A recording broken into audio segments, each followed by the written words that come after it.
kembali di channel Jawa Asik. Bagaimana kabar kalian? Semoga baik-baik saja. Oke, kali ini kita mau belajar tentang teks naratif. Jadi apa sih teks naratif itu dalam bahasa Jawa? Teks naratif yaitu teks kang nyeritakake kadadean utawa kisah sakiwa tengene siswa. Jadi teks naratif itu adalah teks yang menceritakan semua tentang kejadian. Nah, teks naratif ini sifatnya ada dua. Teks naratif ini bersifat khayalan, tapi juga bisa bersifat aktual. Apa aktual itu? Bersifat aktual yaitu sifat kang kadadean sebenarnya. Jadi tadi ada khayalan. Jadi kalau khayalan itu teksnya berisikan tentang entah itu tentang penulis yang berisinya imajinasinya, karangan. Nah, dan juga bercerita tentang teks yang aktual atau yang kejadian sebenarnya. Jadi seperti berita up to date, berita hari ini. Nah, seperti itu. Nah, teks naratif ini mempunyai maksud yang pertama yaitu menehi panglipur kanggo wong kang padha maca cerita. Yang pertama yaitu memberi penghiburan, memberi sebuah hiburan kepada yang membaca. Selain itu, teks naratif juga maksudnya kanggo aweh pendidikan, menehi ngerti, menehi refleksi marang para siswa utawa para sing maca. Lan sapa wae sing maca mau dadi duwe daya imajinasi.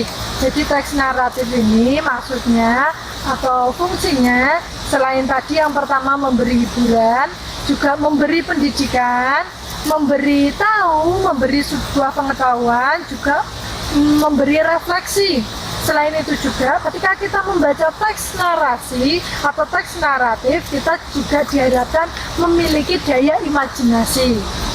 Nah, kalau menurut Kamus Besar Bahasa Indonesia, teks naratif itu adalah pengertiannya adalah teks yang tidak bersifat dialog dan isinya merupakan kisah sejarah, deretan peristiwa dan sebagainya. Jadi menurut Kamus Besar, teks yang tidak bersifat dialog, jadi di dalamnya tidak ada dialog, tetapi seperti kalau kita mau membaca berita di koran, nah seperti itu adalah teks naratif. Jadi isinya merupakan kisah sejarah dan rentetan peristiwa-peristiwa, entah itu peristiwa sebuah kejadian atau sebuah kecelakaan atau runtutan peristiwa-peristiwa yang lainnya. Nah, perangannya teks naratif atau teks naratif ini dibagi menjadi 3 bagian. Yang pertama, ada orientasi. Jadi teks naratif yang pertama dibagi orientasi, yaitu pengarang wiwit ngenalake paraga cerita lan kapan dumadine cerita utawa kedadian mau. Jadi di dalam orientasi ini pengarang atau penulis mulai mengenalkan, memberi pembukaan tentang bagaimana kejadiannya, bagaimana mulai peristiwanya. Nah, seperti itu. Yang kedua ada komplikasi. Komplikasi yaitu paraga utama ing cerita mau wiwit oleh godho, alangan, rintangan utawa konflik. Nah, di dalam komplikasi ini kita tahu penulis atau pengarang mulai memberikan ada sebuah kejadian yang berupa konflik atau yang berupa alangan, ada rintangan. Jadi di dalam komplikasi ini masalah mulai datang. Dan yang ketiga ada resolusi. Resolusi yaitu prakara kang dihadapi dening para paraga cerita kasebut wiwit diudari lan pungkasaning cerita mau atau akhir cerita dipungkasi kanthi rasa seneng utawa happy ending apa kanthi sedih utawa sad ending. Nah, jadi di dalam resolusi masalah yang terjadi, ada konflik yang terjadi mulai diudari atau mulai diberikan jalan keluarnya dan mulai diakhiri, entah itu dia nanti happy ending atau sad ending. Nah, bagaimana sih teks naratif itu biar kita tahu, biar kita makin jelas, saya akan membacakan contoh teks naratif. Judulnya Gunung Kelut Jeblok Meneh. Nalika Surya kaping 13 Februari 2014, Gunung Kelut ngalami gempa vulkanik kaping 190. Gempa vulkanik mau luwih dahsyat meneh nalika jam 12 nganti jam 6 nganti ping 442. Nalika jam 09 luwih 15 menit status Gunung Kelut saka siaga dadi awas. Mula ing tlatah iki warga banjur padha ngungsi. Kurang luwih 5 km saka kawah Gunung Kelut wis disterilake saka kegiatan manungsa. Kurang luwih jam 10 bengi, kegiatan manungsa diendhek utawa disterilake kang maune radius 5 km saiki dadi radius 10 km. Iku kabeh kanggo njaga keamanan amarga Gunung Kelut wis ngetokake lahar panas lan awu vulkanik. Udan kerikil saka Gunung Kelut sansaya ndadi saengga para warga kumudu-mudu diungsekake mligine warga ing tlatah Kecamatan Ngancar Kediri lan Kota Pare Kediri. Miturut rekomendasi saka Pusat Vulkanologi, Mitigasi, lan Bencana Geologi, uga disingkat PVMBG, tlatah Wates didadekake panggonan ngungsi para warga kang mapan ing tlatah radius 10 km saka Gunung Kelut amarga erupsi tipe eksplosif kaya ing taun 1990 bisa dumadi kanthi dahsyat. Kaya dene kang diramal sadurunge nalika jam 10 bengi luwih 50 menit Surya kaping 13 Februari 2014 Gunung Kelut jeblok mawa ledakan tipe eksplosif. Gunung Kelut ngetokake awu vulkanik kurang luwih 17 km dhuwure lan ngetokake kerikil kanthi kekuatan 20 km adohe. Suarane ledakan keprungu nganti Solo lan Yojo kang adohe kurang luwih 200 km. Malah nganti tekan Purbalingga kang adohe kurang luwih 300 km saka Gunung Kelut.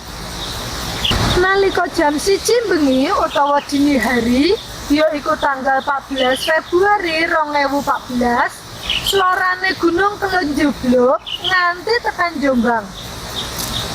Wong-wong kang mapan ing Kabupaten Kediri rumangsa miris atine nyekseni Gunung Kelut ngamuk ngetokake lahar vulkanik kan sansaya gegirisi. Watara jam 2 bengi, suara gemuruh Gunung Kelut rada kurang mengwae isih ngetokke awu vulkanik. BMKG isih tetep waspada lan tetep ngungsekake para warga adohe kira-kira 10 km. Ing tlatah Madiun lan Magetan, dalan-dalan ora katon amarga ketutupan awu vulkanik. Jarak pandang kanggo pangendara roda loro lan roda papat watara mung 3 kanthi 5 meter. Kanggo njaga keamanan, mula kendaraan kang padha liwat supaya alon-alon kanggo ngindari tabrakan, nanging ora sithik warga kang ora wani metu numpak kendaraan amarga erupsi kasebut. Warga padha miris atine, mlayu mrono mlayu mrene padha golek slamete dhewe-dhewe. Sanajan wis padha nyelametake nyawane dhewe-dhewe, bebasan polahe anteng kitiran kaya mengkono, nanging isih ana warga kang kapeksa dadi korban Gunung Kelut. Kalebu warga ing kepengungsian uga ana sing dadi korban.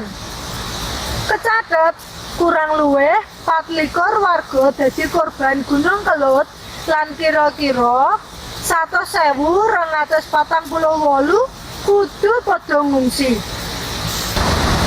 Kanthi anane awu vulkanik kasebut, kegiatan ing bandara uga ditutup amarga ora sithik pesawat lan telatah ing bandara kang katutup dening awu vulkanik, saengga bisa ngganggu kegiatan penerbangan.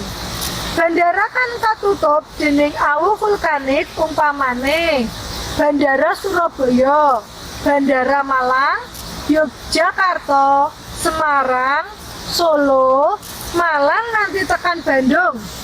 Akibatnya atusan penerbangan kang kudune terbang ing wektu iku kepeksa dibatalake amarga gangguan awu vulkanik lan cuaca kang ora apik. Kanthi mengkono pihak Angkasa Pura lan maskapai penerbangan rugi miliaran rupiah.